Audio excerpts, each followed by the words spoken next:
할렐루야. 2020년 5월 20일 수요일 온라인 예배 함께 드리시겠습니다. 우리 함께 찬양 드리겠습니다. 예수 하나님의 공의.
주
충만한 은혜가 임하게 하시고 하나님의 통치가 오늘 우리의 가정과 교회와 오늘 이 알래스카와 모든 영역 속에 주님의 다스림이 임하게 하소서. 함께 기도드리겠습니다.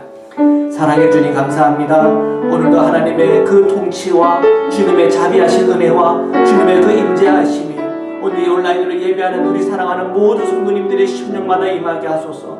오늘 예배할 때마다 찬양할 때마다 기도할 때마다 하나님의 권세가 오늘 저희의 권세되게 하시고 주님의 다스리심이 오늘 저희의 심령과 마음을 다스리며 오늘 우리의 가정과 우리의 삶의 모든 영역 속에 주님의 그 다스림이 강하게 나타나게 하소서. 오늘 예배 속에 오늘 주님의 그 말씀 속에 성령의 임재가 있게 하시고 그 말씀을 따라가는 우리 성도들의 심령 안에 성령의 충만함을 임하게 하여 주옵소서. 오늘도 함께 하시는 주님을 예배하고 찬양합니다. 주님 감사합니다. 아멘. 사랑의 주님 감사합니다. 오늘 수요일 온라인으로 예배하는 사랑하는 모든 성도님들의 심령과 마음속에 주님의 성령의 은혜와 임재가 충만히 임하게 하여 주옵소서. 주님을 사모하고 간절히 사모하는 마음 있게 하시고 주님의 그 말씀에 대한 사모함이 있어서 그 말씀을 듣는 중에 그 말씀을 기억하는 중에 그 말씀을 받는 중에 그 말씀이 우리의 심령을 쪼개며 그 말씀이 오늘 우리의 삶의 지침을 갖게 하며 그 말씀대로 따라갈 때마다 주시는 하나님의 복을 저희가 다 누리게 하여 주옵소서. 오늘도 함께 하시는 주님을 찬양하며 예수 그리스도의 이름으로 기도드립니다. 아멘. 하나님의 말씀을 함께 읽고 또 그 말씀을 통해서 주님의 마음을 함께 나누겠습니다. 사무엘상 25장 1절부터 44절 말씀입니다. 1절입니다. 사무엘이 죽음에 온 이스라엘 무리가 모여 그를 두고 슬피 울며 라마 그의 집에서 그를 장사한지라. 다윗이 일어나 바란 광야로 내려가니라. 사무엘이 죽었답니다. 제일 지도에 위에 보면 라마라고 하는 곳이 있죠. 이 라마에서는 사무엘과 또 사무엘이 양육하고 키웠던 선지자들이 있죠. 자, 이곳에서 이 사무엘이 죽었다는 소식이 그 아래에 있는 이 기브아에는 사울이 살고 있죠. 그 사울이 살고 있는 이 사울에게도 전해졌을 것이고, 그리고 이 염에 여기 사이에 있죠. 그 옆에 엔게디라고 하는 곳이 있는데 이 엔게디에서 우리가 지난주에 보았지만 사울과 굉장히 사울을 죽일 뻔했지만 하나님께서 기름 부은 왕을 죽일 수 없다라고 하는 그것 때문에 이 사울을 풀어줬던 장소가 바로 이 엔게디인데 이 엔게디에 지금 다윗이 있는데 이 다윗에게도 이 소식이 전파가 되었습니다.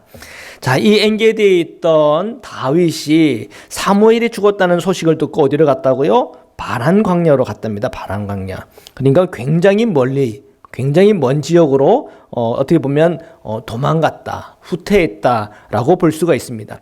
왜 다윗이 사무엘이 죽었다는 이야기를 듣고 이렇게 멀리 도망갔을까요? 아마 사울은 그런 생각을 했을 겁니다. 그 뒤에 사무엘이 다윗을 지지해주고 또 붙들어주고 있기 때문에 우리가 이 다윗을 함부로 하기가 참 어려워 이런 생각이었지만 그러나 이제 사무엘이 죽었으니까 다윗의 큰 뒷배라고 할 수 있죠. 왜냐하면 사무엘은 사사시대의 마지막 인물 아닙니까? 그리고 사무엘을 통해서 사울 왕이 옹립이 된 거거든요. 자, 그런 중요한 이 사무엘이 다윗을 지지한단 말이에요. 다윗을 숨겨주기도 하고. 근데 그가 죽었으니까 이제 사울은 자신의 힘이 더 강해졌고 또 다윗의 그 뒷배는 없다라고 그렇게 생각을 했을 거예요. 아마 다윗도 스스로 그런 위기감을 느꼈는지도 몰라요. 그래서 다윗은 아주 멀리 바란 광야까지 그는 도주를 합니다. 자, 그것이 우리가 1절입니다. 자, 2절의 말씀 함께 보시겠습니다. 마온에 한 사람이 있는데 그의 생업이 갈멜에 있고 심이 부하여 양이 3,000마리요 염소가 1,000마리이므로 그가 갈멜에서 그의 양털을 깎고 있었으니. 자, 지도에 보시면요, 여기 마온, 여기가 갈멜이고요, 그 바로 밑에가 마온이라고 하는 곳입니다. 이 십 근처에 보면 갈멜이라고 하는 곳이 있고 그 밑에 이 마온이라고 하는 곳이 있습니다. 이 마온이라고 하는 곳에 사는 부자가 있었는데 그 부자의 이름은 나중에 나올 겁니다. 근데 꽤 많습니다. 가축들이 한 4,000마리 정도 되어지는 그런 부자입니다. 자, 다윗은 지금 이 바란 광야까지 도망갔다가 다시 이렇게 쭉 올라왔다고 하는 것을 느낄 수가 있어요. 그러니까 점점 처음에는 사무엘이 죽었다고 하는 것에 대한 두려워서 멀리 도망갔지만 점점 다시 그는 이 유다 가까이, 유대 지역 가까이 전진하고 있다는 것을 우리가 알 수가 있죠. 아무튼 이 마온에 한 사람이 있었어요. 그리고 그의 생업에는 이 갈멜이라고 하는 이 마온에서 조금 위쪽으로 올라가면 갈멜이라고 하는 곳이 있는데 거기서 이 양떼를 가축을 하면서 상당한 부를 그렇게 부를 만들어낸 창출한 그런 부자가 살고 있었다는 겁니다. 자, 3절입니다. 그 사람의 이름은 나발이요. 그리고 그의 아내의 이름은 아비가일이라. 그 여자는 총명하고 용모가 아름다우나 남자는 완고하고 행실이 악하며 그는 갈렙 족속이었더라. 자, 이 나발이라고 하는데요. 이 나발의 뜻은 바보라고 하는 뜻입니다. 바보.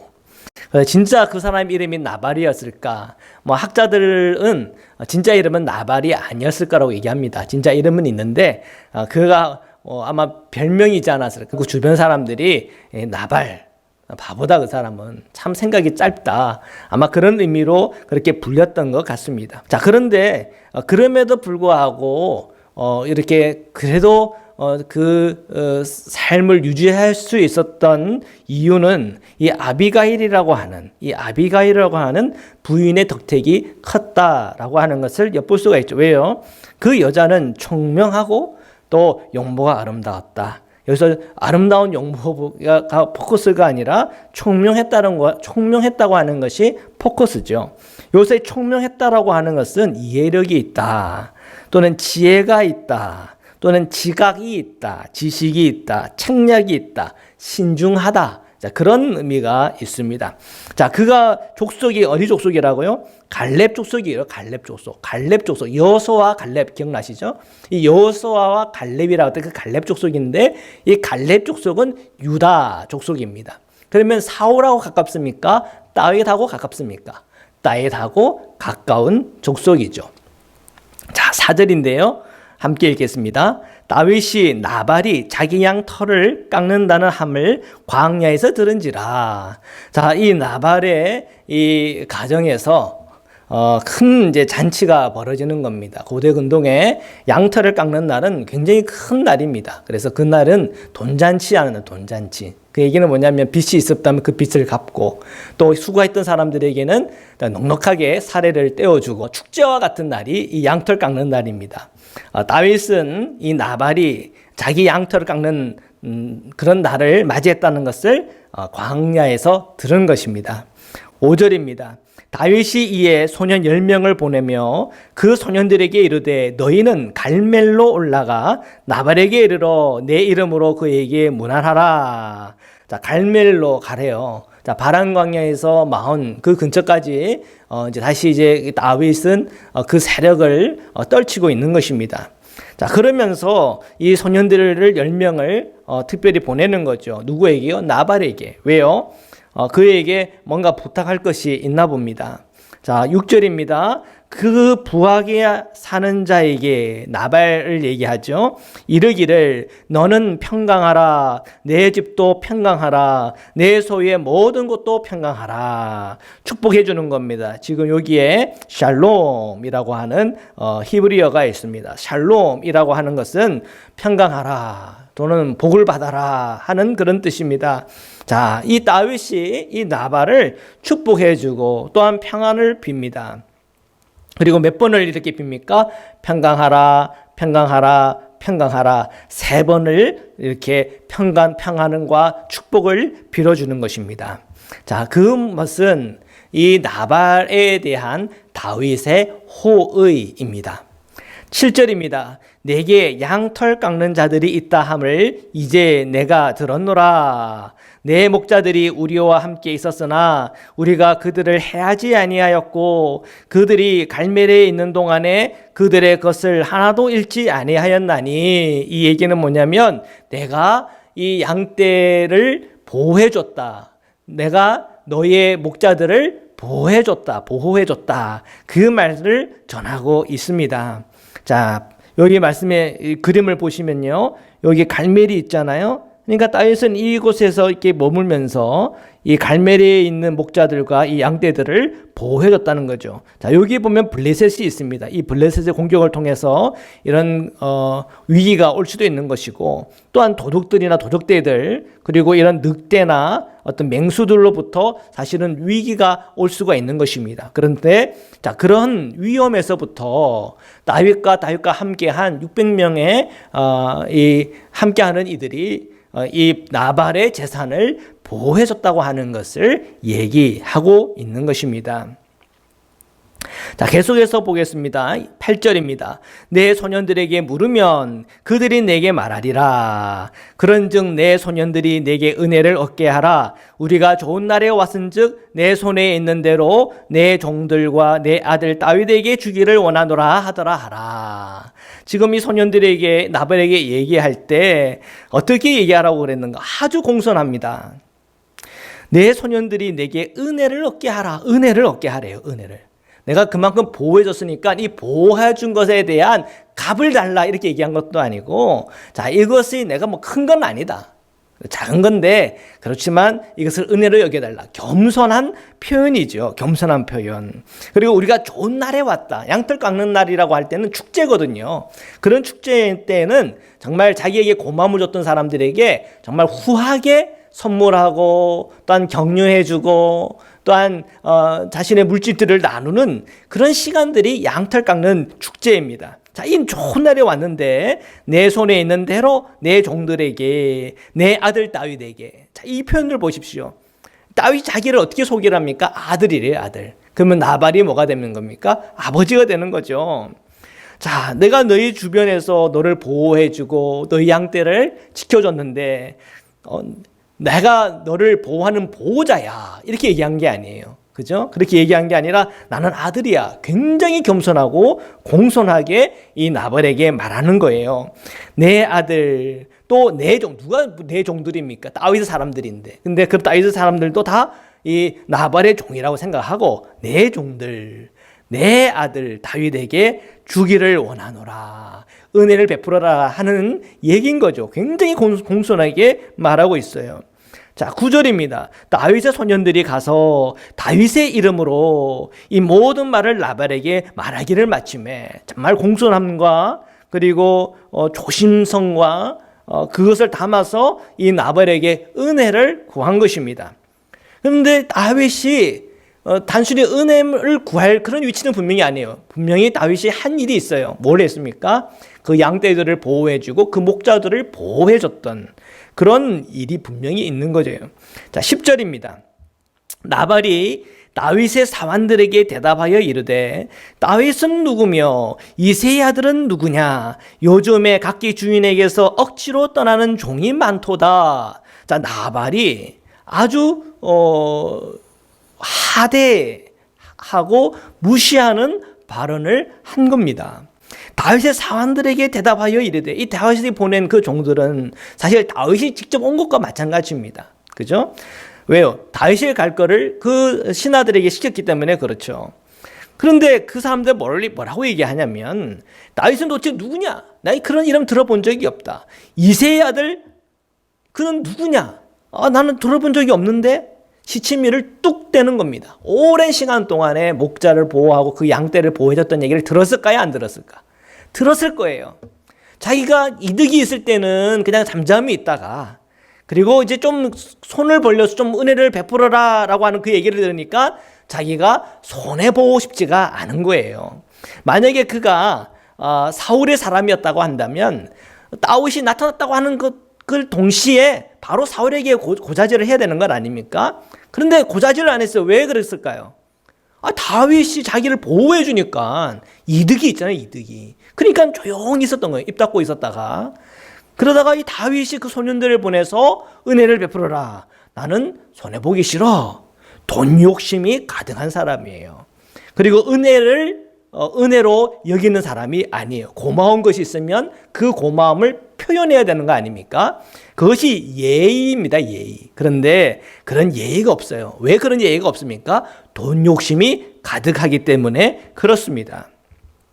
그러면서 뒤에 이런 말도 남겨요. 요즘에 각기 주인에게 억지로 떠나는 종이 많도다. 말을 흘리는 겁니다. 나 다 알아. 다윗 너 사울이 쫓고 있잖아. 너는 도망자잖아. 내 그냥 기분은 나쁜데 그냥 사울한테 그냥 고자리제 해버릴까?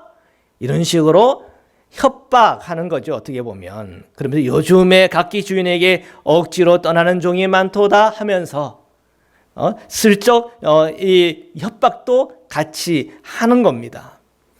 그러니까 나한테 가져갈 것 기대하지도 말아라. 이렇게 지금 답변이 온 겁니다. 11절입니다. 내가 어찌 내 떡과 물과 내 양털 깎는 자를 위하여 잡은 고기를 가져다가 어디서 왔는지도 알지도 못하는 자들에게 주겠느냐 한지라. 듣도 못하고 어디서 왔는지도 모르는 그런 사람들한테 어떻게 내 떡, 내 물, 내 양털 깎는 자를 위한 그 몫을, 그 고기를 가져다 줄까? 어림도 없다는 거예요. 그러니까 이런 마음 가지고 평생 살면서 부자가 된 겁니다, 이 나발이. 자, 그러니까 이제 이러한 반응이 이제 다윗에게도 이제 들리겠죠.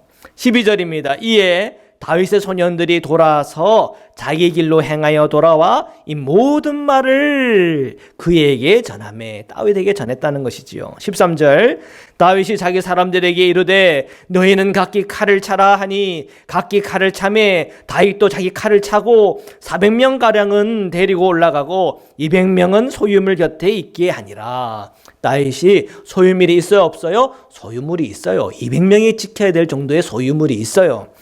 다윗이 그냥 거지입니까? 그렇지가 않다는 거예요. 그런데 지금 이 나발은 다윗을 무시하고 있어요. 그는 안목이 없는 거예요. 지금 자기 주변에 그 어떤 그 정치적인 그리고 자기 주변에 어떤 일어나는 그 일들이 지금 어떤 식으로 흘러가는가에 대한 그런 안목이 없어요. 하나 있는 게 뭡니까? 어떻게 하든 돈을 많이 벌고 자기 재산을 불릴 것인가. 그냥 거기에만 생각이 가득한 사람이에요. 그러니까 아나무인격으로 자기의 득이 되면 그냥 가만히 있고 득이 되지 않으면 그러면 공격하고 또 그 구두쇠처럼 굴고 또 못되게 굴고 그렇게 하는 겁니다. 그러니까 이제 다윗이 화가 났어요. 그래서 400명을 칼을 차고 무장을 한 상태로 데리고 이제 올라가게 된 겁니다. 자, 여기서 우리 주목해 볼 것은, 자, 400명, 그리고 200명, 총 몇 명이에요? 600명이에요. 300명에서, 400명에서, 이제 600명이에요. 점점 이 다윗의 세력이 점점 커가고 있다고 하는 것이 느껴지죠. 자, 14절입니다. 하인들 가운데 하나가 나발의 아내 아비가일에게 말하여 이르되 다윗이 우리 주인에게 문안하러 광야에서 전령들을 보냈거늘 주인이 그들을 모욕하였나이다. 지금 이 나발의 하인들이 난리가 난 거예요. 지금 이 나발이 지금 다윗과 각을 세웠어, 각을. 이게 도대체 무슨 일인가? 큰일 났다는 거예요. 이 하인들은 다 알아요. 뭘 아는 거예요? 자신 목자들하고 그리고 자기의 양들이 이 다윗 덕분에 보호함을 받았고 그 재산이 그 안전했다고 하는 것에 대해서 다 알았거든요. 그럼 나발에서 그런 걸 다 설명을 했거든요. 그래서 이제 당연히 오면은 이제 좋게 일이 진행될 줄 알았는데 이게 웬걸? 이 나발이 돈 욕심 때문에 다윗을 모욕하는 거예요. 자, 그래서 지금 이것 때문에 지금 나발하고는 말이 안 통하니까 그의 부인인 아내인 이 아비가일에게 이 말을 한 겁니다. 15절입니다. 우리가 들에 있어 그들과 상종할 동안에 그 사람들이 우리를 매우 선대하였으므로 우리가 다치거나 이런 것이 없었으니 다 이 다윗의 덕분에, 그리고 그가 함께 있던 600명의 사람들 덕분에 우리가 다치거나 이런 거 없이 그 재산들을 잘 증식할 수가 있었습니다 하는 거죠. 16절입니다. 우리가 양을 지키는 동안에 그들이 우리와 함께 있어 밤낮 우리에게 담이 되었습니다. 이 다윗과 함께 한 600명이 우리의 담이 되었다는 담이, 자신들의 재물과 생명을 보존할 수 있는 그런 담이 되어준 아주 고마운 분들인데, 지금 이 나발이 그것을 몰라보고 갑자기 돈 욕심이 생겨가지고는 은혜를 베풀라고 하는 말, 공손하게 또한 예의 있게 차린 그 태도에 대해서 오히려 다윗의 자존감을 완전히 땅바닥에 내팽개쳐버리는 그런 사고를 쳤다는 거예요. 자, 17절입니다. 그런즉 이제 당신은 어떻게 할지를 알아 생각하실지니 이는 다윗이 우리 주인과 주인의 온 집을 해하기로 결정하였음이니이다. 주인은 불량한 사람이라 더불어 말할 수 없나이다 하는지라. 하인들이 가만히 있었겠냐 말이에요. 다윗이 어떻게 자신들을 선대했고, 그 다윗 때문에 우리가 어떻게 보호함을 받았고, 저들이 오랜 시간 동안에 담 역할을 해줘가지고 이렇게 평안하게 우리의 어떤 가축들을 증식할 수 있었고 재산을 보호할 수 있었습니다. 이걸 왜 나발에게 얘기를 안 했단 말이에요? 했겠죠. 근데 이 나발이 그 얘기를 들으면서 이득은 다 챙겨놓고는 실제로 이제 은혜를 베풀어 달라라고 하는 그 말을 듣고는 손해보기 싫어가지고 오히려 다윗을 하대한 거란 말이에요. 그러면 안 됩니다라고 말을 해도 주인이 들어요, 안 들어요? 안 들어요. 왜 안 들어요? 불량한 사람이라 안 들어요. 이 불량한 사람이다. 불량한 사람이라고 하는 의미는 돈을 버는데 너무 자기 중심적으로 하는 거예요. 그러니까 어떻게 하든 이익이 되면은 물불을 가리지 않는다는 거예요. 나쁜 마음이에요. 우리가 돈을 벌어도 거룩하게 돈을 벌어야 됩니다. 그리고 돈을 벌어도 나 혼자 잘 먹고 잘 살겠다고 하는 마음 가지고 돈을 벌면 안 되고, 돈을 벌어도 모든 사람이 함께 행복해지는 삶에 대해서 꿈을 꾸며 돈을 벌어야 됩니다. 이것이 이 부자에게 있어서는 원칙이고 하나님께서 축복해 주시는 부자인 것이지요. 대한민국에는 이런 일이 있었지 않았습니까? 옛날에 이 살균제 때문에 큰 고통을 겪는 사람들이 있었습니다. 왜요? 이 살균제에 대한 부작용이 분명히 있는데 그것에 대해서 정확히 인지하지 못했고, 또한 그런 사건들이 있을 때 그것을 은폐하려고 그랬고, 그런 사건들이 있을 때 정치가들을 이렇게 매수하고 또한 로비해가지고 자신에게 유리하게 그 모든 것이 흘러가도록 했단 말이에요. 그것 때문에 국민의 공분을 산 사건이 이 살균제 사태 아닙니까? 중국에서는 이번에 분유 먹고는 이 어린아이들이 머리가 비정상적으로 커지게 되는 일들이 있었대잖아요. 근데 그 재료들을 알고 봤더니 사람이 먹어서는 안 되는 그런 재료들이 그 분유 안에 있었기 때문에 이것 때문에 또 이슈화가 된 사건도 보았습니다. 돈을 버는 데 있어서 사람을 해하면서 돈을 번다고 하는 거는 그건 사악한 일이고 나쁜 일이에요. 이런 나발과 같은 것입니다. 자, 그러한 것에 대해서 하나님은 진노하시는 것이지요. 자, 지금 이 나발에 대해서 하인들이 얘기해요. 불량한 사람이에요, 이 사람은. 그래서 우리가 아무리 말을 해도 말이 안 통합니다. 지금 우리 이 가문에 큰 위기가 닥쳤습니다. 지금 그 부인 아비가일에게 이 얘기를 하고 있어요. 18절입니다. 아비가일이 급히 떡 200덩이와 포도주 2가죽 부대와 잡아서 요리한 양 5마리와 볶은 고시 5 새하와 건포도 100송이와 무화과 뭉치 200개를 가져다가 나귀들에게 싣고, 이 아비가일은 굉장히 급히 움직이기 시작했어요. 왜요? 지금 이 상황은 긴급 상황이라는 것을 아는 거예요. 이 아비가일은 안목이 있었다는 거예요. 이 다윗과 함께한 그 600명의 의미를 아는 거예요. 그리고 지금 이 종들이 하는 얘기를 통해서 지금 어떻게 지금 이 일이 진행되어야 될 것이, 자기의 남편을 통해서 어떻게 이것이 큰 문제화가 됐는지에 대해서 정확히 파악을 한 겁니다. 그래서 급히 다윗과 화친하기 위해서 이 모든 것을 준비하고 있어요. 왜요? 자신의 생명과 또한 자신이 지금까지 그래도 함께했던, 물론 어리석은 사람이라고 정말 존경할 수 없는 그런 남편이지만 그 남편을 위하여 지금까지 내조하면서 일구어왔던 그런 시간들과 재산들이 있었던 것 아니에요? 자, 그것을 보호하기 위해서 지금 이러한 일을 도모하고 있는 것이죠. 자, 19절입니다. 소년들에게 이르되 나를 앞서가라, 나는 너희 뒤에 가리라 하고 그의 남편 나벨에게는 말하지 아니하니라. 왜 말하지 않았을까요? 말이 안 통하니까 말을 하지 않는 거예요. 이제 술 먹고 뭐 그 잔치에 그냥 흥에 겨워가지고 있는 그 나발에게 얘기할 타이밍이 아닌 거잖아요. 그러니까 먼저 선 해결 후 보고 형태로 일이 진행이 되는 겁니다. 20절입니다. 아비가일이 나귀를 타고 산 호젓한 곳을 따라 내려가더니 다윗과 그의 사람들이 자기에게로 마주 내려오는 것을 만나니라. 자, 이 아비가일이 이 나발과 그 함께한 사람들을 처결하기 위해서 내려오는 다윗과 그 무리들을 이제 만난 것입니다. 21절입니다. 다윗이 이미 말하기를 내가 이 자의 소유물을 광야에서 지켜 그 모든 것을 하나도 손실이 없게 한 것이 진실로 허사라. 그가 악으로 나의 선을 갚는도다. 자신의 이 선함을 선함으로 받아들이지 않고 그것을 오히려 악으로 갚는 이 나발에 대하여 심판해야 되겠다고 하는 것이 그 결심이 선 거죠. 22절입니다. 내가 그에게 속한 모든 남자 가운데 한 사람이라도 아침까지 남겨두면 하나님은 다윗에게 벌을 내리시고 또 내리시기를 원하노라 하였더라. 지금 다윗은요, 그 마음에 어떤 정의감이 지금 있는 거예요.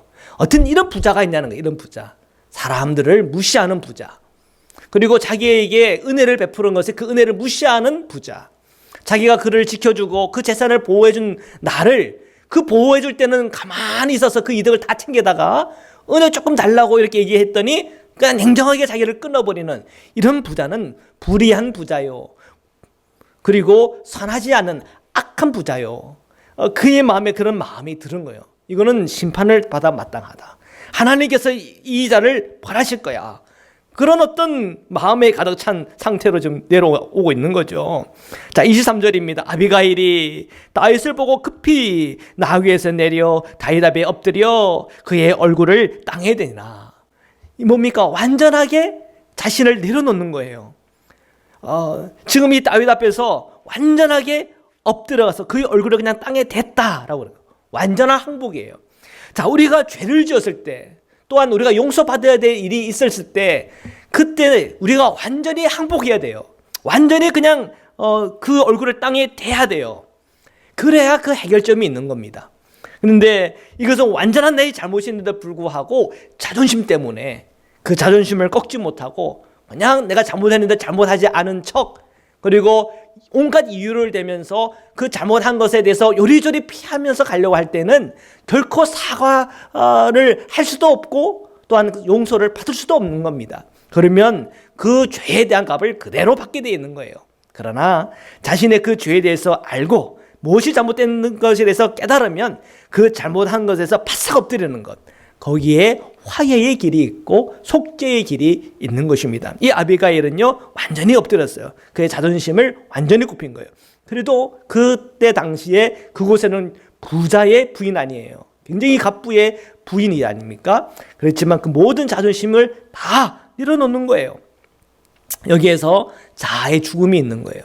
그리고 여기서 범죄한 인간이 하나님 앞에서 어떠한 모습을 해야 되는가에 대한 힌트가 있는 거예요.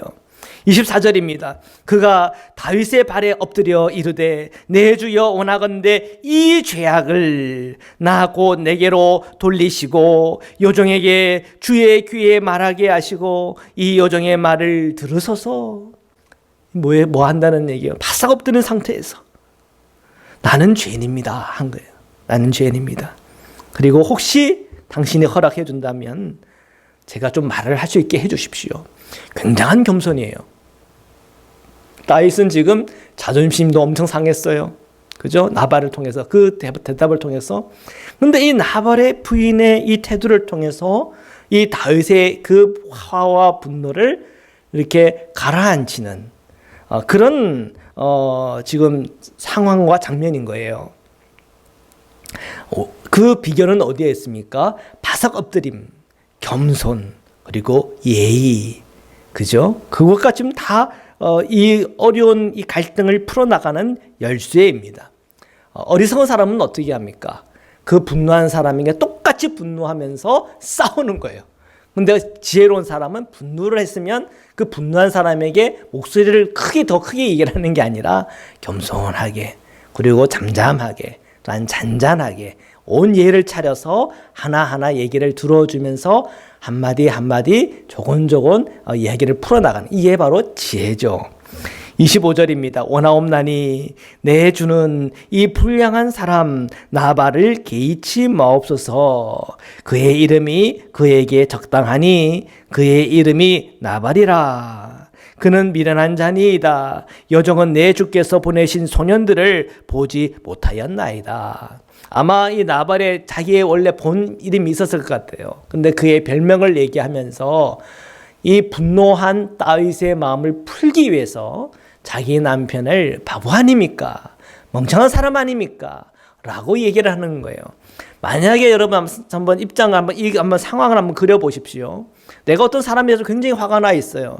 근데 그 화가 난 그 사람을 누군가 변호를 하는데 그 사람은 굉장히 멋있는 사람이고 힘도 많고 돈도 많은 사람이고 똑똑한 사람이에요. 그렇게 나쁘게 할 리가 없어요 라고 얘기하면 더 싸움이 커집니다. 뭐? 그렇게 똑똑한 사람이 어떻게 그렇게 똑똑한 사람이 그렇게 나이를 할 수가 있어? 이렇게 되는 거예요. 그런데 아예 그냥 이 나발입니다. 이 사람 바보예요, 바보. 그러니까 통하지 않습니다. 이런 말이 그 다윗의 화를 누그러뜨리는 데 있어서 도움이 됐을까요? 안 됐어요? 당연히 도움이 됐겠죠. 이 아비가일은 굉장히 지혜로운 거예요. 지금 목숨이 왔다 가는 이 상황에 예의, 그런 게 아니에요. 남편이라고 하더라도 그 남편을 낮추는 거예요. 이 나발을 개의치 마십시오.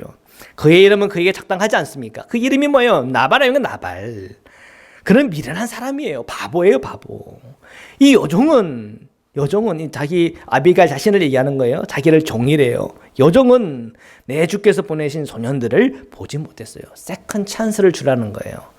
만약에 이 아비가일이 당신이 보낸 이 소년들을 봤다면 이런 일이 없었을 거예요. 제 남편은 바보예요. 이 남편 때문에 화나거나 분노하지 마세요. 이렇게 얘기하는 거예요.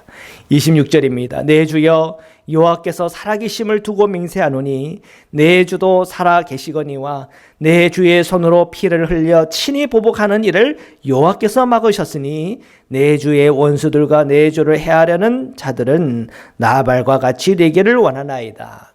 자, 이 아비가일은요 하나님을 알아요. 또 다윗이 얼마나 하나님을 사랑하고 하나님을 경외하는지 알아요.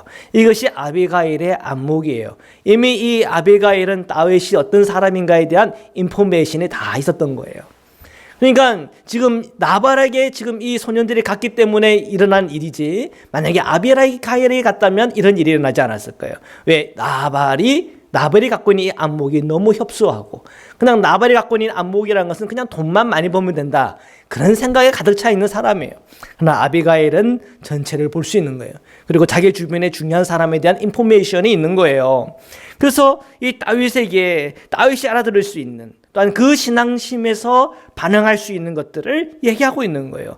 내 주여 여호와께서 살아계심을 두고 맹세하노니 내 주도 살아계시거니와 내 주의 손으로 피를 흘려 친히 보복하는 일을 여호와께서 막으셨다. 다윗 자신의 손에 피를 묻힐 필요가 없습니다. 그래서 우리가 믿고 있는 주님 앞에 범죄할 이유가 없습니다. 이렇게 얘기하는 거예요.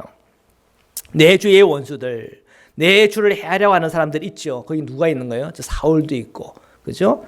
또 나발과 같이 이런 어리석은 자들도 있는데, 자, 이런 사람들이 있는 거 잘 알아요. 근데 다 나발같이 되기를 원합니다. 바보, 멍청이, 그런 사람들이라는 거예요. 다윗의 편에 서서 다윗의 입장에서 이 모든 것을 얘기하고 있어요. 27절입니다. 여종이 내 주께 가져온 이 예물을 내 주를 따르는 이 소년들에게 주게 하시고, 28절입니다. 주의 여종의 허물을 용서하여 주옵소서. 여호와께서 반드시 내 주를 위하여 든든한 집을 세우리니 이는 내 주께서 여호와의 싸움을 싸우시며 내 주의 일생에 내 주에게서 악한 일을 찾을 수 없음이니이다. 다윗이 마음이 풀어지게 하는 얘기를 하고 있는 거예요. 다윗은 이 사울에게 쫓기면서 항상 그 마음에 뭐가 있는 거예요? 억울한 마음이 있는 거예요. 내가 하지도 않은 말, 하지도 않았던 그런 내 어떤 욕심이라고 그래야 될까요? 그 왕자를 차지하고 싶은 마음, 그게 진짜 조금이라도 이런 그런 마음이 있었다고 하면 억울하지는 않지. 근데 그런 마음이 하나 없는데 자기를 해하려고 하는 이 사울에게 쫓긴 그 시간과 그 인생의 시간들이 얼마나 길었습니까? 자, 그런 억울한 마음이 있는데 이 아비가일은 그런 자신의 억울한 마음에 대해서 다윗의 편에 서서 다윗을 변호해주고 있잖아요. 그러니까 이 다윗의 깊은 상처까지도 이렇게 아우르고 또한 토닥거려주는 이 아비가일의 세심한 이 말이 그 안에 있는 겁니다. 그러면서 내 주께서는 여호와의 싸움을 싸운다. 자기를 이익을 위해서 싸우는 것이 아니라 오직 하나님을 위해서, 주님을 위해서 싸우는 분이라고 하는 것을 저는 알고 있어요. 이렇게 얘기하는 거예요. 29절입니다. 사람이 일어나서 내 주를 쫓아 내 주의 생명을 찾을지라도 내 주의 생명은 내 주 하나님 여호와와 함께 생명 싸개 속에 쌓였을 것이요 내 주의 원수들의 생명은 물매로 던져지듯 여호와께서 그것을 던지시리라. 하나님께서는 우리 다윗 형제님을 생명 싸개 속에 쌓고 있습니다. 이 얘기는 뭐냐면 여기서 싸개라고 하는 건 보자기. 이 보자기에서 그때 당시 보자기도 참 귀했거든요. 그 보자기를 언제 씁니까? 보석함 같은 거를 귀하게, 그 보석함이기 때문에 그것을 보자기로 싸가지고 잘 보관한단 말이에요. 자, 마치 보석을 이 보자기로 이렇게 싸가지고 이렇게 보호하는 것처럼 다윗의 생명을 하나님께서 이 보자기로 이렇게 싹 싸가지고는 그렇게 우리 다윗을 보호해 주시고 함께하는 사람들을 보호해 줄 거예요. 그러나 다윗의 원수들은 어떻게 한다고요? 돌멩이처럼 그냥 물매로 던져는 그냥 아무 때나 던져도 그냥 아낌도 없이 그냥 던지는 그런 그냥 그냥 거리에 그냥 넘쳐나는 그 돌멩이처럼 던질 겁니다. 다윗의 마음으로 하여금 속 시원한 그런 얘기를 지금 쏟아놓고 있는 겁니다. 30절입니다. 여호와께서 내 주에 대하여 하신 말씀대로 모든 선을 내 주에게 행하사 내 주를 이스라엘의 지도자로 세울 때에, 자, 이렇게 하나님께서 당신의 생명을 계속 지켜주시고 그리고 이 이스라엘의 지도자, 이스라엘의 왕으로 세울 날이 꼭 올 것입니다. 자, 저는 그것도 알고 있다는 거예요. 이게 누구의 예언입니까? 사무엘의 예언이잖아요. 사무엘이 이 다윗에게 했던 그 기름을 부으면서 했던 예언이기도 하고 사울도 그것을 알았기 때문에 그 사울이 다윗에게 직접 했던 이야기이기도 해요. 이스라엘의 지도자로 세우실 때에 31절 내 주께서 무지한 피를 흘리셨다든지 내 주께서 친히 보복하셨다든지 함으로 말미암아 슬퍼하실 것도 없고 내 주의 마음에 걸리는 것도 없으리이다. 다만 여호와께서 내 주를 후대하실 때에 원하건대 내 주의 여정을 생각하소서 하니라. 지금 겸손하게 얘기하는 거예요. 다 나중에 다 잘 될 거예요. 지금 마음에 분노도 알고 억울함도 다 하는데요. 꼭 잘 되는 날이 있을 거예요. 자, 그날 됐을 때 무지한 피 흘렸다. 친히 다윗이 가서 보복했다. 자, 이런 구설수에 휘말릴 필요가 없잖아요. 다 주님께서 해주시는 거예요. 주님께 그냥 맡기면 어떨까요? 그 얘기예요. 그리고 내 주님 잘 될 날이 올 거예요. 잘 될 날이 올 건데 그때 되면 이 요정을 생각해 주십시오. 이렇게 얘기하는 거예요. 사랑하는 성도 여러분, 저도 여러분 다 잘 되기를 바랍니다. 여러분 잘 될 때 그 문제 목사 좀 기억해 주시고 제게 떡고물이라도 좀 나눠주시기를 바랍니다. 예, 다 잘 될 거예요. 여러분 자녀들도 다 잘 될 거예요. 우리가 하나님 바라보고 주님의 말씀대로 주님의 방법대로 살아가면 주님은 그것을 다 풀어줄 거예요. 이 아비가일이 지금 다윗에게 그렇게 축복해주고 있는데 이 아비가일이 축복해주고 있는 그 격려와 그 축복이 저와 여러분의 자녀와 또한 우리 사랑하는 모든 이들에게 똑같이 임하기를 축복합니다. 예. 자, 32절입니다. 다윗이 아비가일에게 이르되 오늘 너를 보내어 나를 영접하게 하신 이스라엘 하나님 여호와를 찬송할지니라. 다윗이 지금 아비가일의 얘기를 듣다가 이 다윗 안에 있는 모든 분노, 칼을 들었던 그런 살이들이 다 이제 해소가 된 거예요. 그리고 그가 갖고 있었던 옛날부터 이 사울 왕 때문에 갖고 있었던 그런 응어리까지도 다 풀어진 거예요. 이 아비게일의 이 모든 메시지를 통해서 이 사울 안에 있는 상처, 아픔, 분노와 뭐 그런 감정들이 싹 씻겨졌나. 그 마음이 그 응어리지고 또한 분노하고 살이 가득했던 그 마음이 싹 사라지면서 하나님 앞에서 찬양할 수가 있었어요. 이 아비가일의 말을 통해서. 그러니까 이 아비가일이 얼마나 정말 지혜 있고 또한 주님의 마음과 사랑을 담아 그리고 정성을 담아 이 다윗에게 얘기했는지가 보이는 거예요. 33절입니다. 또 내 지혜를 칭찬할지며 또 내게 복이 있을지로다. 오늘 내가 피를 흘릴 것과 친히 복수하는 것을 내가 막았느니라. 아비가일이 그 말과 행동을 통해서 이 다윗의 이 마음을 녹인 거예요. 이거는 정말 주님이 하신 일이에요. 아비가일의 지혜는 어디서부터 오는 거예요? 주님부터 흘러온다고 하는 것이 느껴져요. 34절입니다. 나를 막아 너를 해치지 않게 하신 이스라엘 하나님 여호와의 살아계심을 두고 맹세하노니 내가 급히 와서 나를 영접하지 아니하였다면 밝은 아침에는 과연 나발에게 한 남자도 남겨두지 아니하였으리라 하니라. 정말 그 재앙이 이 나발의 가정과 가문 안에 임했을 것인데 아비가일의 그 말과 행동을 통해서 이러한 심판이 비껴나갔다 하는 거예요. 35절입니다. 다윗이 그가 가져온 것을 그의 손에서 받고 그에게 이르되 내 집으로 평안히 올라가라. 내가 내 말을 듣고 내 청을 허락하노라. 용서한다는 거예요. 36절입니다. 아비가일이 나발에게로 돌아오니 그가 왕의 잔치와 같은 잔치를 그의 집에 배설하고 크게 취하여 마음에 기뻐함으로 아비가일이 밝은 아침까지는 아무 말도 하지 아니하다가 37절입니다. 아침에 나발이 포도주에서 깬 후에 그의 아내가 그에게 이 일을 말하매 그가 낙담하여 몸이 돌과 같이 되었더니 38절입니다. 한 열흘 후에 여호와께서 나발을 치심해 그가 죽으니라. 네, 이 나발의 이 마음이 너무나 완악했던 거예요. 그리고 그 소식을 들었을 때 그거는 굉장한 큰 아마 충격을 받았나 봐요. 자기의 그 어리석은 말 한마디 때문에 우리가 다 몰살하고 지금까지 내가 쌓았던 모든 부들은 그냥 하루아침에 끝나서 버릴 수밖에 없었던 그런 위기가 내 코앞에 있었는데 내가 그걸 몰랐구나. 자신의 어리석음에 대해서 크게 깨달은 것이죠. 근데 너무 늦었어요. 그는 하나님께도 버림을 받았습니다. 사랑하는 성도 여러분, 우리의 인생을 살아가면서 정말 하나에 붙들리면 안 됩니다. 그 하나라고 하는 건 돈에 붙들려서 그 인생을 살아가면 안 됩니다. 모든 삶의 중심의 돈, 모든 중심의 나, 그것은 멸망의 길로 가는 겁니다. 모든 중심의 예수 그리스도, 모든 중심의 하나님을 바라보는 믿음, 항상 기도하는 가운데 하늘의 지혜를 받고 그 지혜 안에서 살아가는 것이 축복이고 장수하는 비결이고 이 땅에서 잘 되는 비결입니다. 결국 이 나발은 일찍이 죽었습니다. 39절입니다. 나발이 죽었다 함을 다윗이 듣고 이르되 나발에게 당한 나의 모욕을 갚아주사 종으로 악한 일을 하지 않게 하신 여호와를 찬송할지로다. 여호와께서 나발의 악행을 그의 머리에 돌리셨도다 하니라. 다윗이 아비가일을 자기 아내로 삼으려고 사람을 보내어 그에게 말하게 하매. 자, 이 나발이 죽었다는 소식을 들었어요.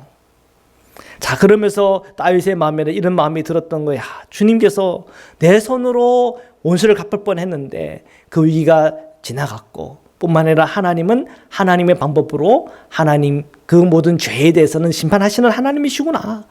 하나님에 대한 새로운 깨달음도 이 다윗에게는 있었던 것 같아요. 그리고 이 나발이 죽고 나서 아비가일이 이제 남편을 잃어버린 것 아닙니까? 그 아비가일에 대하여 자신의 아내를 삼으려고 했다고 하는 거예요. 자, 그때 당시의 문화적 배경 속에서 여성들이 남편을 없이 과부가 되면은 굉장히 살기 어려운 그런 사회 구조요, 세상 구조입니다. 그런데 이런 일을 듣고는 다윗이 이 아비가일을 자신의 아내로 삼은 거예요.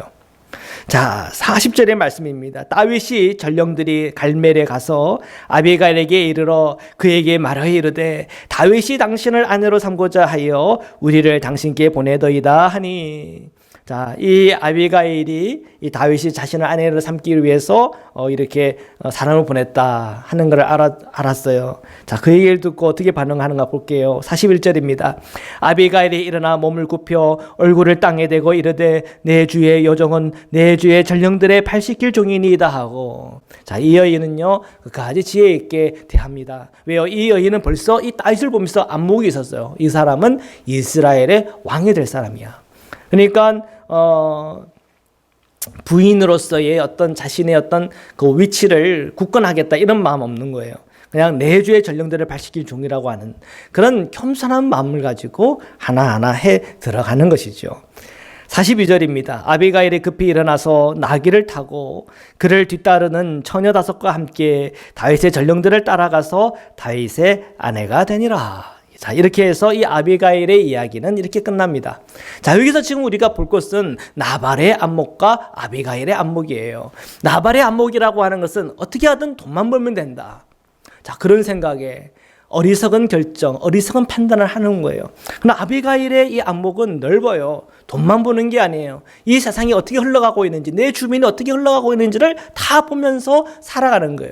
그리고 말 하나하나에 지혜를 담고 또한 주님 안에서 그 신앙을 담아 말하는 법을 알아요. 자, 그런 이 아비가일에게는 그에게는 영적인 안목이 있는 거예요. 43절입니다. 다윗이 또 이스라엘 아히노암을 아내로 받았더니 그들 두 사람이 그의 아내가 되니라. 사울이 그의 딸 다윗의 아내 미가를 갈림에 사는 라이스의 아들 발디에게 주었더라. 자, 그 주변에 일어나는 일이에요.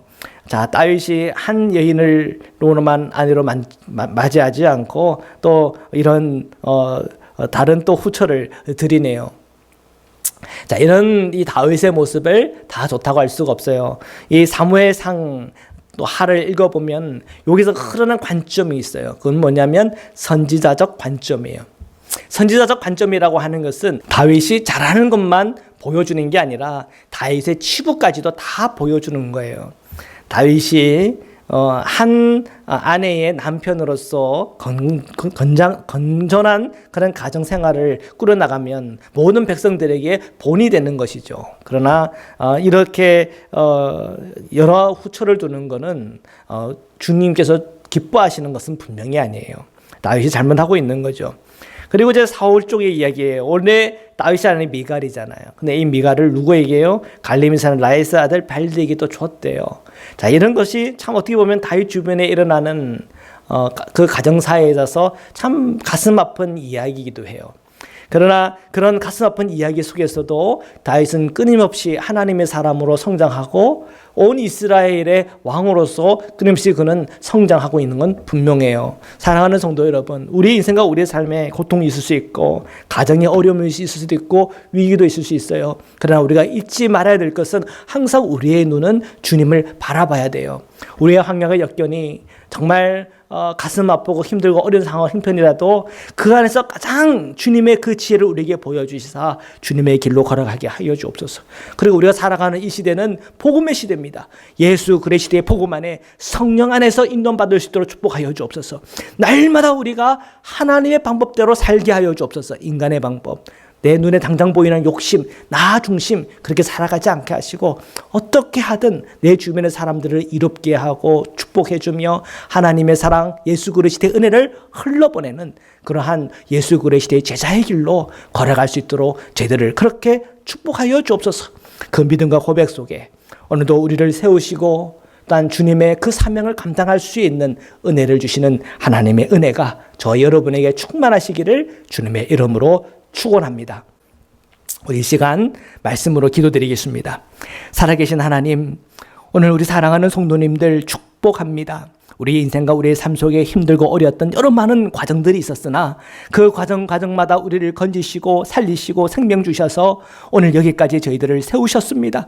오늘도 하나님의 사랑과 은총 안에서 우리 마음의 상처와 아픔들, 어두웠던 우리의 시절들, 과거들은 주님의 사랑과 은총 안에 다 녹아지게 하여 주시고 미운 사람들, 원망하는 사람들을 우리가 사랑으로 바꾸며 그들에게 있었던 그 모든 아픔들 또한 상처들도 우리가 예수 그리스도의 십자가의 사랑 안에서 초월할 수 있는 하나님의 그 큰 넓은 사랑, 하나님의 그 크신 은혜로 저희들의 모든 심령 위에 채워 주옵소서. 그래하여 저희가 주님 앞에 나가는 그날까지 오직 주님의 사랑 안에 거하며 오직 주님의 은혜와 은총을 흘러보내며 하나님의 사람이요 은혜의 사람이요 예수 그리스도의 십자가의 사람이요 주 예수 그리스도의 복음의 능력으로 충만한 그리스도의 제자의 길을 함께 걸어갈 수 있도록 역사하여 주옵소서. 오늘 우리 인생의 길에서 때로는 넘어졌고 부서졌고 부끄러운 그 모든 죄의 모양들이 있었습니다. 그러나 그것 또한 우리가 십자가에서 다 처리했사오니 오늘 주님 안에서 의롭다 칭함받은 주님의 거룩한 백성으로서의 길을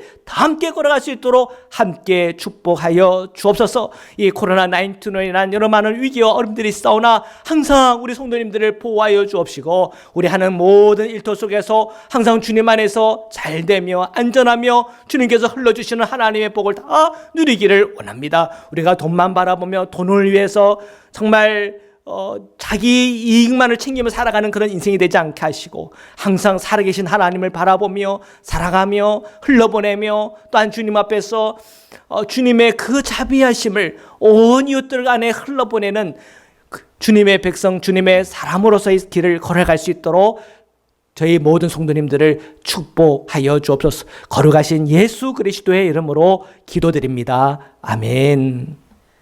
이제는 우리를 구원하시고 영원한 생명의 문을 열어주신 우리 주 예수 그리스도의 한량없는 은혜와 우리를 사랑하시되 끝까지 사랑하시는 하나님의 사랑과 오늘도 저희에게 영의 눈을 열어주시고 예수 그리스도의 안목을 키워주시고 하나님의 비전으로 이 땅과 가정과 내 마음을 바라볼 수 있는 믿음의 눈을 열어주시는 성령의 교제 교통하심이 오늘 이 온라인을 통해 예배하는 사랑하는 모든 성도님들과 흩어져 있는 성도들과 사랑하는 모든 자녀들 위해 지금부터 영원토록 함께하기를 간절히 축원하옵나이다. 아멘.